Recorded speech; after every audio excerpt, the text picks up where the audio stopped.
Praise the Lord. கர்த்தருக்கு ஸ்தோத்திரம். தேவனுக்கு மகிமை. பிள்ளை இந்த நாளில் கூட தேவனுடைய வார்த்தை வெளிப்படத்தில் தேவனுடைய வார்த்தையிலிருந்து நம்ம அநேக காரியங்கள் கற்றுக்கொள்கிறோம். இந்த நாளில் கூட ஒவ்வொரு நாளும் வேதத்தை படிக்கிற நாம் இந்த வேதத்தை ரொம்ப நேசிக்க கற்றுக்கொள்ளும். இந்த வேதம் தான் தேவன். இந்த வார்த்தை நீங்கள் எவ்வளவாய் நேசிக்கிறீங்களோ அவ்வளவா உங்கள் வாழ்க்கையில் உயர்வு, மேன்மை, கனம் எல்லாம் உண்டாகும். நாம் ஞானத்தில் சிறந்தவராய் மாற முடியும். அப்படிப்பட்டவர்களாக நம்ம மாறணும்னா ஒவ்வொரு நாளும் என்ன பண்ணணும்? வேதத்தை நேசிக்கணும். நேசித்து படிக்கும்போது கர்த்தர் நமக்கு ஒரு பெரிய காட்சிவார்.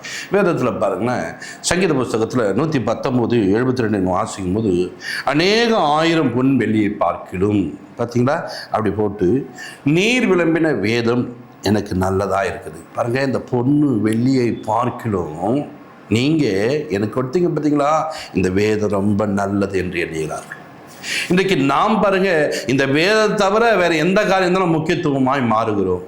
ஆனால் வேதத்துள்ள மனிதர்களால் உயர்த்தப்படுவதற்கு காரணம், தேவன் பயன்படுத்துறதுக்கு காரணம்னா, அவர்கள் என்ன காரியங்களை அவர் கொடுத்தாலும் அதை விட வேதத்தை அதிகமாக நேசிப்பார்கள், வேதத்தின் மேலே அன்பு கூறுவார்கள், வேதத்தின் மேலே பிரியமாக இருப்பார்கள். நீங்கள் உங்கள் வாழ்க்கையில் அப்படி மாறி பாருங்களேன், உயர்வு, மேன்மை, கனம் எல்லாம் உங்களை தேடி வரும். உங்களை உயர்த்தக்கூடிய தேவன் அப்படி இருக்கிறார். இன்றைக்கு தேவனுடைய பிள்ளைகளே, நாம் தேவனை நேசிப்பதை விட மற்ற காரியங்களுக்கு ஒரு நேசத்தை வைக்கும் போது பாருங்க, எதை நீங்கள் நேசித்து போறீங்க அது உங்களை விட்டு விலகி போகும், அது உங்களுக்கு கிடைக்காது.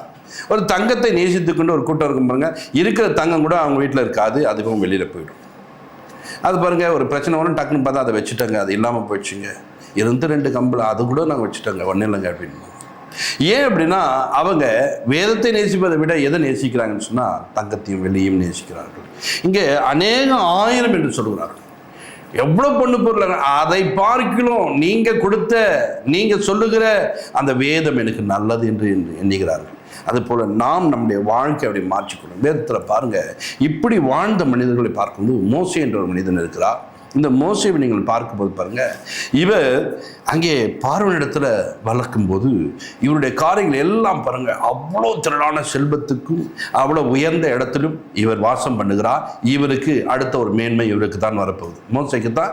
அப்படி ஏன்னா சகல கலைகளும் கற்று தேர்ந்த ஒரு மனிதனாக இருக்கிறார், அடுத்த அரசாட்சிக்கு வரக்கூடிய ஒரு மனிதனாக. ஆனால் அப்படியேப்பட்டவர் அதை விரும்பவில்லை. அல்லேலூயா. அப்படியேப்பட்ட காரியங்கள் அவர் விட்டு என்ன விலகக்கூடியவராக இருக்கிறாரு. அப்போ விசுவாசத்தினாலே இந்த காரியங்கள்லாம் வெறுத்து எதை நேசிக்கிறா? தேவனுக்குரியவர்களை நேசிக்கிறார். எபிரேயர் 11:24-26 இருக்கும் பாருங்க. விசுவாசத்தினாலே மோசே தான் பெரியவன் ஆனபோது பார்வோனுடைய குமார்த்தியின் மகன் எண்ணப்படுவதை வெறுத்து அனித்தியமான பாவ சந்தோஷங்களை அனுபவிப்பதை பார்க்கிலும் தேவனுடைய ஜனங்களுடைய துன்பத்தை அனுபவிப்பதை தெரிந்து கொண்டு இனிவரும் பலன் மேல் நோக்கமாயிருந்து எகிப்திலுள்ள பொக்கிஷங்களிலும் கிறிஸ்துவின் நிமித்தம் வரும் நிந்தையை அதிக பாக்கியம் என்று எண்ணினான். எகிப்திலுள்ள பொக்கிஷத்தை பார்க்கிலும் கிறிஸ்துவோடு கூட வாழக்கூடிய ஒரு வாழ்க்கையை, நீ விளம்பின ஒரு வேதத்தோடு ஐக்கியத்தை வைத்துக்கொள்ள அவர் விரும்பினார். பாருங்க, மேன்மையாய் காணப்படுகிற அந்த பார்வோனுடைய குமாரன் என்று சொல்வதை பார்க்கணும். இந்த வேதத்தை நேசித்து இந்த வேத வார்த்தைக்கு கீழ்ப்படுகிற ஒரு மகனாய் மாறினான். அப்படி மாறும்போது என்னப்பா அவனுக்கு கிடைச்சது? கடைசியில் ஆடுதானவா மேய்ச்சிருந்த, ஆடு மேய்ச்சிருந்தோன்னு நீங்கள் நினைக்கிறீங்க. பின் நாட்களில் தேவன் ஜனங்களை வழிநடத்தக்கூடியவராய் நடத்தினார், ஜனங்களை தேற்றக்கூடியவரா, ஜனங்களை பலப்பட்டவரா. எத்தனையோ ஆயிரக்கணக்கு ஜனங்கள், லட்சக்கணக்கான ஜனங்களை விடுதலை பண்ணி வெளியில கொண்டு வருவதற்கு கர்த்தர் இவரை பயன்படுத்துகிறார். இன்னைக்கு தேவனுடைய பிள்ளைகளை, நீ வைத்திருக்கிற பொண்ணும் பொருளும் பாருங்க, உனக்கும் உன் குடும்பத்துக்கும் அந்த மேன்மையாக காணணும். மற்றவன் பாருமா, நீ போட்டுனா எனக்கு நாங்கள் வந்துடுமா? நானே இந்த பொண்ணை காட்டிலும் இந்த வெள்ளியை காட்டிலும் நான் எதை நேசிக்கிறேன்னா உங்கள் வேதத்தை நேசிக்கும் போது கர்த்தர் உன்னை கொண்டு அநேகரை விடுதலை பண்ணுவார், அநேகரை மீட்டுக்கொள்வார், அநேகரை என்ன பண்ணுவார் தெரியுமா? தேவன் பக்கமாக நடத்துவதற்கு கர்த்தர் உன்னை கொண்டு ஒரு பெரிய காரியங்களை அவர் செய்ய வல்லவராக்கார். இன்றைக்கி நிறைய பேருக்கு இது தெரியாது. நிறைய பேருக்கு என்னென்னா, பைபிளில் இதெல்லாம் ஆமாம் தெரியுங்க. அப்போ அந்த விசுவாசத்தை ஏன் இது மேலே வைக்கிற? அவருடைய வார்த்தை மேலே வைக்க வேண்டியது தானே. அவருடைய வார்த்தை மேலே வச்சா உன் வாழ்க்கை தரம் உயர்ந்துடுமே. அவருடைய வார்த்தை மேலே வச்சா உன் வாழ்க்கை தரத்தில் நீ உயர்ந்த சாதனை அடைய முடியுமே. ஏன் இப்படி வைக்க மாட்டீங்க?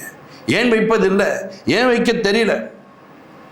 நீங்கள் பாருங்கள், என்னதான் சொன்னாலும் இதை படிக்கிற இடத்துல அங்கே போயிட்டு இதை செய்யுங்க, ஒரு 500 ரூபா கொடுக்குறேன்னா அங்கே ஓடி போய் நிற்கிறதுக்கு தான் கூட்டம் இருக்குது. அங்கே போனால் பிரியாணி கொடுப்பாங்க, அங்கே போனால் என்ன பண்ண காசு ஒரு 500 ரூபாய் கொடுப்பாங்க, அதுக்கு போனால் கூட லாபம். இங்கே போய் உட்காந்துனால் என்ன லாபம்? கவனிங்க, அப்படியே உட்கார்ந்தவங்க இன்னைக்கு கனம் பெற்றுள்ளா இருக்கிறார்கள். இப்படி போனவர்கள் அந்த நாளில் அந்த நிமிஷம் மாத்திரமே கனம். அதுக்கப்புறம் கனவீனமாய் காணப்படுறேன். இங்கே தேவனுடைய பிள்ளைகளே, நீங்கள் உட்கார வேண்டிய ஒரு இடம் என்று சொன்னால் இந்த வேதத்தோடு. அல்லேலூயா. நீ விரும்பின வேதத்தை ஆண்டவரே அது எனக்கு நலமாய் இருக்குது என்று தாவீது சொன்ன பிரகாரமாய், அன்றைக்கு வேதத்தில் சொல்ல பிரகாரமாய் நான் கூட இந்த வேதத்தோடு என்னை இணைத்துக் கொள்கிறேன். இந்த வேதத்தை நான் அன்றே எனக்காக வைத்துக் கொள்கிறேன். இவைகள் எனக்கு தேவை ஆண்டவரே. இவைகள் நான் வைத்துக்கொண்டு அன்றே தேவனோடு கூட நெருக்கத்தை, உறவை நான் வைத்துக் கொள்கிறேன் என்று சொல்லி உறவை வைத்துக் கொள்கிறேன். அல்லேலூயா. வேதத்தில் பார்க்கும்போது யோபுன்னு ஒரு பக்தன் இருக்கிறார். அந்த மனிதனை பார்க்கும்போது பாருங்க, யோபு 23:12 வாசிங்க. அவர் உதடுகளின் கற்பனைகளை விட்டு நான் பின்வாங்குவதில்லை. அவருடைய வாயின் வார்த்தைகளை எனக்கு வேண்டிய ஆகாரத்தை பார்க்கிலும் அதிகமாய் காத்துக்கொண்டேன். இப்போ எனக்கு வேண்டிய ஆகாரத்தை பார்க்கிலும் நான் அதிகமாய் காத்துக்கொண்டேன். எதை காத்துக்கொண்டேன்? அவர் உதடுகளினாலே சொல்லப்பட்ட ஒரு வார்த்தைகள், அவர் உதடுகளினாலே சொல்லப்பட்டு பாருங்க, அந்த வார்த்தையை நான் கனம் பண்ணுகிறேன் என்று தேவனுடைய வார்த்தைகளை கனம் பண்ணினார். இப்ப தேவன் பேசும்போது, நான் பேசும்போது எப்படி பேசணும், அதே போலதான் தேவன் அப்படி அந்த வாயினாலே பேசும்போது இந்த உதடுகளிலே சொல்லப்படுகிற அந்த வார்த்தையை கனம் பண்ணுகிறார். பாருங்க, ஒன்னாலும் அப்படி கையை வச்சுட்டு உதட்டுக்கிட்ட கையை வச்சுட்டு இப்படின்னு நீட்டினானா உடனே என்ன பண்ணுறாங்க, அதை கேட்ச் பிடிக்கிறாங்க, அதை பார்த்து சந்தோஷப்படுறாங்க. அதனால ஒன்றும் வரப்போறது கிடையாது. ஆனால் அந்த உதடுகள்லேருந்து வருகிற வார்த்தை உன்னை தேற்றக்கூடியதாய், உன்னை பலப்படுத்தக்கூடியதாய், உனக்கு உதவி செய்யக்கூடியதாய், உன்னை வாழ வைக்கக்கூடியதாக இருக்கிறது. பாருங்க, இந்த உணவை பார்க்கலாம் ஆண்டவரே, உங்கள் வார்த்தை நான் காத்துக்கொள்கிறேன்னு சொல்கிறாரு. இவ்வளோ ஆகாரம் இருப்பதை பார்க்கலாம், உங்கள் வசனத்தை நான் காத்து வைத்திருக்கேன். இன்னைக்கு பாருங்க, ஒரு மாதம் முழுவதும் திருப்தியாய் வாழ்வதற்கு வேண்டிய அரிசி வாங்கி உள்ள வச்சுட்டாங்க. என்னத்துக்குன்னா, காசு இருக்கும்போது வாங்கி வச்சுட்டுனா நாளைக்கு எப்படி இருக்குன்னு தெரியாது, கஞ்ச காசு கூட குடிச்சிக்கலாங்க. பாருங்க, இந்த ஆகாரம் ரொம்ப முக்கியம். கடைக்கு போனாங்கன்னா ஒரு வாரத்துக்கான மளிகை ஸ்டோர், ஒரு சிலர் பாருங்க ஒரு மாதத்துக்கு உரிய எல்லாமே இப்போ வாங்கி போட்டுருவாங்க. ஒரு வீட்டுக்குள்ளே போகிறேன், அந்த வீட்டுக்குள்ளே பாருங்க அவ்வளவு அரிசி மூட்டைகளை அடக்கி வைத்திருக்காங்க. இன்னும் எத்தனை மூட்டை வச்சுருங்க, இல்லை கடைக்கு போனால் ஒரு 5 மூட்டை 6 மூட்டை வாங்கிட்டு வந்து வச்சுருவேன், அது எத்தனை நாள் வருதோ வரும் அப்படின்ட்டு. ஏன்னா ஒரு நாளைக்கு விட பசியாக இருக்கக்கூடாது. இவைகளை சேகரித்து வைத்தவர்கள் இப்படிப்பட்ட நல் வார்த்தைகளை எவ்வளவாய் சேகரித்து வைத்தார்கள். எத்தனை வசனத்தை இன்னைக்கு நாளைக்கு நாளைக்கு வச்சு நிற்கிறேன். இன்னைக்கு தேவையே இல்லாமல் இருக்கும் அந்த வீட்டுக்குள்ள, இன்னைக்கு தேவையே வசனம் இல்லாத ஒரு கூட்டமாக இருக்கும். ஆனால் இங்கே பாருங்க, அவர் அழகாக பாருங்க, உங்களுடைய உதடுகளின் கற்பனைகளை நான் என்ன பண்ணுறேன், என் வாயிலிருந்து என்ன பண்ணுறேன், உங்கள் வாயிலகத்தை நான் காத்துக்கொள்ளுகிறேன்ப்பா, அது எனக்கு வேணும் ஆண்டவரே, நான் அதை வைத்துக் கொள்ளுகிறேன் என்று அந்த வார்த்தைக்கு நான் முக்கியத்துவப்படுத்துகிறேன். இந்த ஆகாரத்தை பார்க்கிலும் ஆண்டவரே, அநேக விதமான ஆகாரத்தை பார்க்கலாம், அவர் உயர்ந்தவராய் காணப்படுகிறார், மேன்மையான இவைகளை காட்டிலும் உடைய வேதத்தை நான் நேசிக்கிறேன் என்று நேசித்தார். இன்னைக்கு நாம் எப்படி நேசிக்கிறோம்? மோசையை பாருங்க, அவர் இந்த பொண்ணு வெளியே பார்க்கலாமாங்க, அனைத்தையும் அழிந்து போகிற இந்த பொக்கிஷத்தின் மேலே ஆசைப்படாமல் தேவனுடைய காரியங்களை, தேவனுக்குரியவைகளை நேசித்த ஒரு மனிதனாக இருக்கா. யோபை நீங்கள் பார்க்கும்போது பாருங்க, இப்படியாப்பட்ட காரியங்களை விட ஆச்சுங்களா, இந்த உதடுகளின் வார்த்தைகளை கனம் பண்ற, இந்த சாப்பாட்டை காட்டணும், இப்படியாப்பட்ட உணவுகளை காட்டணும், இது எனக்கு முக்கியம் இல்லை, தெய்வ வார்த்தை, தெய்வ வசனம் எனக்கு முக்கியம் என்று அவைகளை அவர் சார்ந்து கொண்டார். இந்த நாளிலே நீங்கள் எவைகளை சார்ந்து கொள்ளுங்க, எந்த வார்த்தைக்கு நீங்கள் முக்கியத்துவம் கொடுங்க, எந்த வார்த்தையை அதிகமாக நேசிங்க, எந்த வார்த்தையோடு நீங்கள் பழகிறீங்க என்பதை நீங்கள் அறிந்து கொள்ள வேண்டும். அல்லேலூயா. தாவீதை குறித்து நீங்கள் பார்க்கும்போது இந்த வார்த்தைகளை அப்படி நேசிக்கூடியவர், அந்த வார்த்தையின் மேல அவ்வளவு பிரியமா இருக்கிறார். அந்த வார்த்தையின் மேல என்ன பண்றாரு, உம்முடைய வசனம் என் கால்களுக்கு தீபமும் என் பாதைக்கு வெளிச்சமா இருக்குது. பாருங்க, வசனத்தை வைத்துக்கொண்டு தன் வழிகளிலே நடக்க ஆரம்பித்தார். இன்னைக்கு நாம படிக்கத்தோடு சரிதான், அந்த வசனத்தை வைத்துக்கொண்டு உன் வாழ்க்கையை நீ நடத்த கற்றுக்கொள்ள வேண்டும். வசனம் இல்லாமல் போகும் என்று சொன்னால் போவ திரும்பி வருவியான்னு தெரியாது. ஒரு போதவர் பாருங்க, கடந்த நாட்களில் போனாரு, நான் திருச்சி போயிட்டு வந்துடுறேம்மான்னு சொல்லிட்டு போனாரு. ஆனால் போனவர் திரும்ப வரல, அவர் ஆக்சிடென்ட் ஆயிட்டார். இப்போ அவரை கொண்டு வருவதுக்கு இந்த செய்தியை கேட்டவங்க இவங்க போயிட்டு அவரை கொண்டு வருவாங்க. எப்படி கொண்டு வராங்கன்னா, பிணமாய் கொண்டு வருகிறார்கள். பார்த்தீங்களா, இவைகளை காத்துக்கொண்டு நாம் எவைகளை காத்துக்கொள்ளாம கர்த்தருடைய வசனங்களும் கர்த்தருடைய வார்த்தைகளும் காத்துக்கொள்ளாமல் போகிறோம். நாம் எங்கே போனாலும் என் பாதைக்கு வெளிச்சமாகிய வார்த்தை ஆண்டவரே என் கூட வரட்டும், பண்ணுறேன், நீர் எனக்கு உதவி செய்யுங்க, நீரனே நடத்துங்க, நீர் எனக்கு துணையாக இருங்க, நீர் என்னோடு கூட இருங்கன்னு சொல்லிட்டு நீங்கள் அவருடைய வார்த்தைக்குள்ளாக கடந்து போக கற்றுக்கொள்ளும் போது உன்னை எதிர்த்து வருகிற எல்லா காரியத்துக்கும் அவர் உனக்கு கேடகமாய் இருப்பார். நீ வைத்திருக்க பற்றிய வார்த்தை அது உனக்கு கேடகமாய் மாறும், துருகமாய் மாறும். உன் ஆபத்து காலத்திலே அவைகளுடைய பாதுகாத்துக் கொள்ளும். ஒரு காருக்குள்ள பாருங்க, ஓட்டிக்கொண்டு போறவன் ஒரு பிரச்சனை வரும்னா அங்க ஒரு ஏர் பலூன் டப்புன்னு வருது, உடனே பாருங்க அதில் இடிப்படும் போது அவங்க சேஃப்டியான பண்ண காக்கப்படுறாங்க. அந்த பிரச்சனைக்குள்ள போகாதபடிக்கு உயிரை காக்கக்கூடிய ஒரு விஷயமாய் மாறுது. எங்க இந்த பலூனை உங்களை இப்படி காத்துக்கொள்ளுமானால் அந்த நொடிப்பொழுது டக்குன்னு அது ஓப்பன் ஆகி உங்களை இப்படி பாதுகாக்கும்னா உனக்குள்ள இருக்கிற வார்த்தை ஜீவன் உள்ளதாச்சு, உன்னை முழுவதும் பாதுகாக்கக்கூடியதாய் மாறுமே.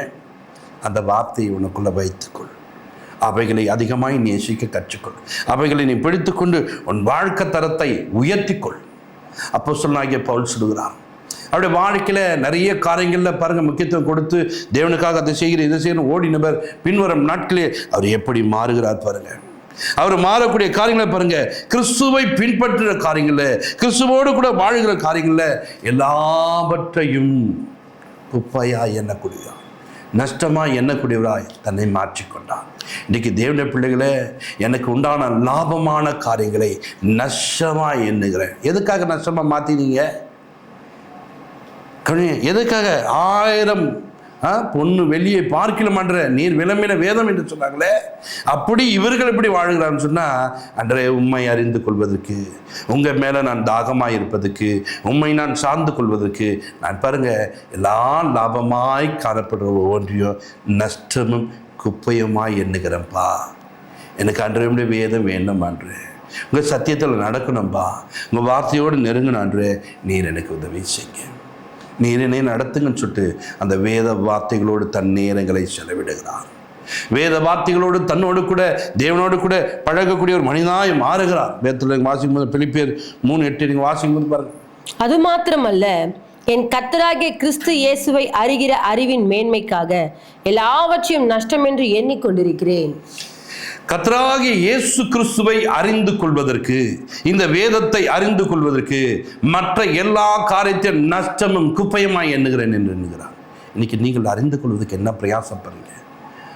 உங்களுக்கு அறிவிக்க ஒரு சபை இருக்குமானால் அந்த சபைக்கு போகாத ஒரு கூட்டமாக இருக்கிறீங்க. அறிவிக்கக்கூடிய நாள் இன்னைக்கு இருக்குமானால் அந்த நாளில் சும்மா சும்மா போய் உட்காந்துருக்க முடியுமா? அறிந்து கொள்வதற்கு நாம் முயற்சி எடுப்பதில்லை. அறிந்து கொள்வதை விட மற்ற காரியங்களுக்கு ஒரு முக்கியத்துவம், தூக்கத்துக்கு ஒரு முக்கியத்துவம், மற்ற காரியங்களுக்கு ஒரு முக்கியத்துவம், வேலை ஸ்தலங்களுக்கு ஒரு முக்கியத்துவம், இவைகளுக்கெல்லாம் முக்கியத்துவம் கொடுக்குறீங்க. இந்த கிறிஸ்துவை அறிந்து கொள்வதற்கு, தேவன் சொல்கிற வார்த்தைகள், அவர் உதடுகளால் விளம்பின ஒரு வார்த்தைகளை அறிந்து கொள்வதற்கு, அவர் சொல்லின வார்த்தைகளை புரிந்து கொள்வதற்கு நீங்கள் ஒவ்வொரு நாளும் முயற்சி எடுக்க வேண்டும். ஒவ்வொரு நாளும் உங்கள் வாழ்க்கை தரத்தை அப்படி மாற்றிக்கொள்ள வேண்டும். அப்படி மாற்றிக்கொள்ளும்போது தான் உங்கள் பாதைகள் வெளிச்சமாய் மாறும். உங்கள் பாதைகளிலே தேவன் உங்களோடு கூட இருப்பார். அதனால் உடைய கற்பனைகளை நான் என்ன பண்றேன்? கைக்கொள்றேன்ப்பா. இந்த பொண்ணு வெள்ளியை பார்க்கிலும் ஆண்டவரே, உம்மை நான் அதிகமாய் நேசிக்கிறேன் என்று அவர்கள் நேசித்தார்களே, இந்த நாளிலே இப்பொழுதும் அவருடைய சமூகத்தில் காத்திருக்க ஜனமே இந்த வார்த்தைகளை கேட்டுக்கொண்டிருக்கல. இன்னைக்கு ஆண்டவரே, நான் இவ்வளோ நாள் இந்த வேதத்தை நான் அப்படி அற்பமாக பார்த்துட்டேன், இந்த வேதத்தினுடைய காரியங்களை சரியாக புரிந்து கொள்ளாமல் போயிட்டேன். இன்றைக்கி ஆண்டவரே, இந்த வேதத்தை நான் நேசிக்கிறேன்ப்பா, இந்த வேதத்தினுடைய காரியங்களை இது பண்ணுறேன்ப்பா. இந்த பொண்ணுக்காகவும் வெள்ளிக்காகவும் ஓடி ஓடி ஓடி ஓடி இதனால் ஆண்டவரே என் வாழ்க்கையில் பிரச்சனை தான் வந்தது. இந்த பொண்ணு வெள்ளிக்காக ஓடி ஓடி ஓடி ஓடி அது எனக்கு எட்டாத உயரமாய் மாறியது. இந்த பொண்ணு வெள்ளிக்காக ஓடி நான் சுகமில்லாமல் போய்விட்டேன், நான் பலவீனமாய் காணப்படுறேன். ஆனால் இந்த நாளிலே உங்களுடைய சமூகத்தில் வந்திருக்கிறேன் அன்றைய உடைய வார்த்தைக்காக வந்திருக்கிறேன். நீர் விளம்பின வார்த்தை எனக்கு நல்லதாக இருக்குது, எண்ணி கொண்டு வந்திருக்கேன். நீர் எனக்கு உதவி செய்யுங்கன்னு சொல்லிட்டு தேவன் நோக்கி பாருங்க. கர்த்தர் உங்களை ஆசீர்வதிப்பார். ஜெபிப்போம். பரலோக பிதாவே, உங்களுக்கு நாங்கள் நன்றி செலுத்துறோம். அப்பா, நாங்கள் வேதத்தில் தாவீதுடைய காரியங்களை அறிந்து கொண்டோம் ஆண்டவரே, மோசேயுடைய காரியங்களை அறிந்து கொண்டோம் ஆண்டவரே, யோபினுடைய காரியங்களை, பவுலுடைய காரியங்களை, இவர்களெல்லாம் ஆண்டவரே பொண்ணு வெள்ளியை பார்க்கலும் ஆண்டவரே, மற்ற எல்லா காரியங்களையும் பார்க்கலும் ஆண்டவரே வேதத்தை அதிகமாய் நேசித்தார்கள் ஆண்டவரே, வேதத்தின் மேலே பிரியமாக இருந்தால்ப்பா. இவர்கள் இந்த நாளில் வேத புஸ்தகத்தில் இவர்கள் ஆண்டவரே இவர்களுடைய பெயர்கள் பதிக்கப்பட்ட பெயர்களாய் இவர்கள் தேவனுக்கு உகந்த ஒரு பாத்திரமாய் வாழ்ந்து முடித்திருக்காங்கப்பா. நாங்கள் கூட ஆண்டவரே, நீர் எங்களை தெரிந்து கொண்ட தேவன் அல்லவா, உங்களுடைய வார்த்தையை நேசிக்கிறோம், உங்கள் மேலே அன்பு கூறுகிறோம் ஆண்டவரே. இந்த நாளில் ஆண்டவரே எங்களுடைய வழிகளில் வேதத்துக்கு விரோதமாய் நடந்த நாட்கள் உண்டு. அதெல்லாம் மன்னித்து இந்த நாட்களில் வேதத்தின் மேலே பிரியமாய் வேதத்தை நேசிக்கிறோம் எங்களை மாற்றியிருந்தக்காய் நன்றி சொல்கிறேன். ஆசீர்வதிங்க, பெரிய காட்சிங்க. ஏசு கிறிஸ்துவமாய் ஜெபித்திருக்க நல்ல பிதாவே, ஆமென். God bless you. நீங்கள் தொடர்பு கொள்ள வேண்டிய எங்கள் சபை முகவரி: இரட்சகர் இயேசு கிறிஸ்து திருச்சபை, நம்பர் 1, 5வது தெரு, புதுநல்லூர், சோமங்கலம் மெயின் ரோட், குண்டத்தூர், சென்னை 600069.